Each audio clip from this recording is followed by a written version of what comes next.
Subscribe कीजिए हमारे channel को, हमारी नई वीडियो को सबसे पहले देखने के लिए और बेल आइकॉन को प्रेस कीजिए। बिस्मिल्लाहिर्रहमानिर्रहीम। अस्सलामुअलैकुम मेरे दोस्तों, क्या हाल चाल हैं। उम्मीद करता हूं कि तमाम दोस्त खैरियत से होंगे। तो दोस्तों, आज हम आपको एक फार्मर से मिलवाएंगे। माशाल्लाह बहुत अच्छे हैं और इनकी फार्मिंग थोड़ी अजीब सी है। कुछ इनका जो बड़ा माल है वो सादकाबाद वाली साइड पर है। तो अभी इनसे बात करते हैं जी। अस्सलाम वालेकुम। वालेकुम सलाम। सर क्या हाल चाल है। मैं ਤੁਹਾਨੂੰ ਫੋਨ ਕਰ ਰਹਾ ਨੰਬਰ ਲੈ ਲਿਆ ਵਾ ਵਿਜ਼ਿਟ में देखदा ना। अच्छा सर जी, ये किनिया बकरियां ने ਤੁਹਾਡੇ ਕੋਲ। ਇਹ ਸਰ ਸਾਡੇ ਕੋਲ ਹੈ ਤਕਰੀਬਨ ਕੋਈ 80 90 ਨਾਗ ਨੇ ਸਾਰੇ। ਇਹ ਜਿਹੜੇ ਹਾਂਜੀ ਇਹ ਸਾਫ ਸੁਥਰੀਆਂ ਤੇ ਇਹਦੇ ਵਿੱਚ ਸਰ ਕੋਈ ਚੰਗਾ ਨਸਲੀ ਮਾਲ ਨਹੀਂ ਕੋਈ ਲੱਗ ਰਿਹਾ, ਐਵੇਂ ਬਸ ਦੜਾ ਮੜਾ ਜਿਹਾ ਹੀ ਹੈ। ਹਾਂਜੀ ਇਹ ਦੜਾ ਹੀ ਆ ਸਾਰਾ। ਅਸਲੀ ਮਾਲ ਜਿਹੜਾ ਉਹ ਸਾਡਾ ਸਾਦਕਾਬਾਦ ਫਾਰਮ ਹੈਗਾ ਜੀ, ਵੱਡਾ ਮਾਲ ਯਾਨੀ ਕਿ ਜਿਹੜਾ ਕੁਰਬਾਨੀ ਤੇ ਲਾਉਣ ਲਈ ਕਹਿ ਸਕਦੇ ਹੋ ਕਿ ਜਿਹੜਾ ਤਿਆਰ ਕਰੀਦਾ ਨਾ ਬੱਕਰੇ ਵੱਡੇ ਆਲਾ ਨਸਲ ਦਾ ਮਾਲ ਉੱਥੇ ਪਾਲੀਦਾ, ਉੱਥੋਂ ਫਿਰ ਅੱਗੇ ਕਰਾਚੀ ਲੈ ਜਾਈਦਾ, ਉੱਥੋਂ ਨੇੜੇ ਪੈਂਦਾ।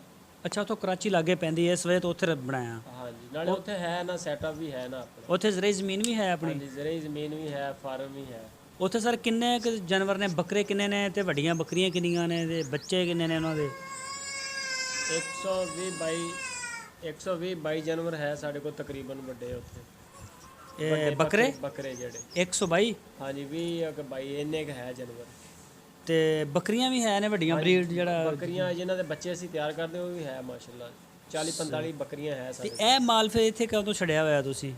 ਇਹ ਸਰ ਇਧਰ ਚਰਾਗਾ ਹੈ ਨਾ, ਉਧਰਲੇ ਇਲਾਕੇ 'ਚ ਚਰਾਗਾ ਵੀ ਨਹੀਂ ਐਡੀ ਹੈ। ਇੱਥੇ ਫਿਰ ਇਹ ਆ ਕਿ ਨਾਲ ਵਿਕਦਾ, ਇੱਥੇ ਵੀ ਗੋਸ਼ਤ ਪੈਦਾ ਕਰ ਰਹੇ ਆ, ਦੁੱਧ ਪੈਦਾ ਕਰ ਰਹੇ ਆ, ਨਾਲੇ ਫ੍ਰੀ ਬਿਲਕੁਲ ਹੀ ਪੈਦਾ ਹੋ ਰਿਹਾ। ਸਹੀ ਸਹੀ ਸਹੀ। ਅੱਛਾ, ਇੱਥੇ ਫ੍ਰੀ ਪਲ ਰਿਹਾ ਗੋਸ਼ਤ ਤੇ ਉੱਥੇ ਤੁਹਾਡੇ ਯਾਨੀ ਕਿ ਖਰਚਾ ਆਉਂਦਾ। ਹਾਂਜੀ ਉੱਥੇ ਫਿਰ ਆਲਾ ਨਸਲ ਦਾ ਮਾਲ ਹੈ ਨਾ, ਫਿਰ ਉਹ ਇਸ ਕਰਕੇ ਉਹਨੂੰ ਫਿਰ ਵੰਡੇ ਛੰਡੇ ਤੇ। ਅੱਛਾ, ਇਸ ਦਫਾ ਤੁਸੀਂ ਕੁਰਬਾਨੀ ਤੇ ਜਿਹੜਾ ਮਾਲ ਵੇਚਿਆ ਤੁਹਾਡਾ ਮਹਿੰਗੇ ਤੋਂ ਮਹਿੰਗਾ ਬੱਕਰਾ ਕਿੰਨੇ ਕੁ 'ਚ ਵਿਕ ਗਿਆ। ਮਹਿੰਗੇ ਤੋਂ ਮਹਿੰਗਾ ਜੀ ਅਸੀਂ ਵੇਚਿਆ ਸੀਗਾ 1,25,000 ਰੁਪਏ ਦਾ ਵੇਚਿਆ ਸੀਗਾ। ਸਾਡੇ ਕੋਲ ਵੱਡਾ ਸੀਗਾ। ਅੱਛਾ, ਸ਼ੇਰੂ ਨਾਂ ਸੀ ਉਹਦਾ, ਬਹੁਤ ਅੱਛਾ ਬੱਕਰਾ ਸੀ। ਸ਼ੇਰੂ। ਹਾਂਜੀ ਸ਼ੇਰੂ। ਅੱਛਾ, ਤੇ ਉਹ ਨਾ ਤੁਹਾਡਾ ਵਜ਼ਨ ਕਿੰਨਾ ਨਿਕਲ ਜਾਂਦਾ ਤੁਹਾਡਾ, ਕਦੀ ਮੁਕਾਬਲੇ ਵਿੱਚ ਆਇਆ ਵਜ਼ਨ। ਨਹੀਂ ਜੀ ਐਵੇਂ ਕਹੀਏ ਮੁਕਾਬਲੇ 'ਚ ਤਾਂ ਕਦੀ ਨਹੀਂ ਆਇਆ, ਲੇਕਿਨ ਇਹ ਹੈ ਕਿ ਮਾਸ਼ਾਅੱਲਾ ਉਹ ਵੀ ਬਹੁਤ ਅੱਛਾ ਸੀਗਾ। 2.5 ਮਣ ਦਾ ਉਹ ਵੀ ਪੱਕਾ ਸੀਗਾ। ਬੰਦੇ ਕਹਿੰਦੇ ਸੀਗੇ ਕਿ 2.5 ਮਣ ਦਾ ਹੋ ਜਾਣਾ ਇਹਨੇ। 2.5 ਮਣ ਪੌਣੇ 3 ਮਣ ਇੰਨਾ ਵਜ਼ਨ ਉਹਦਾ ਹੈ ਸੀ ਤੇ ਖੂਬਸੂਰਤ ਬਹੁਤ ਸੀ। ਅੱਛਾ, ਹਾਂਜੀ ਖੂਬਸੂਰਤੀ ਦੇ ਪੈਸੇ ਮਿਲੇ ਆ। सही। ਲਾਸ਼ ਕਰਦਾ ਸੀਗਾ ਜਦੋਂ ਤੁਰਦਾ ਸੀ, ਪਹਿਲਾਂ ਪਾਉਂਦਾ ਸੀ। चलो शुक्रिया सर, बड़ी मेहरबानी। तो दोस्तों, ये सुनिए आपने बात कि सादकाबाद में जो माल तैयार करते हैं उसकी वजह ये है कि वहाँ से कराची की मंडी इनको करीब पड़ती है, तो इसलिए करके इन्होंने वहाँ पे जो है अपने फार्म का बनाया हुआ है। और यहाँ पे सिर्फ दोगली नस्ल की बकरियाँ हैं। ये इधर फ्री चराई के ऊपर ये है, इनके ऊपर कोई ख़र्चा नहीं है, सारा मुनाफे का मुनाफा है। और फार्म के ऊपर वो उधर वंडे शंडे और सब्ज़ चारा वो उसको देते हैं। तो ये भी एक अच्छी प्लानिंग है।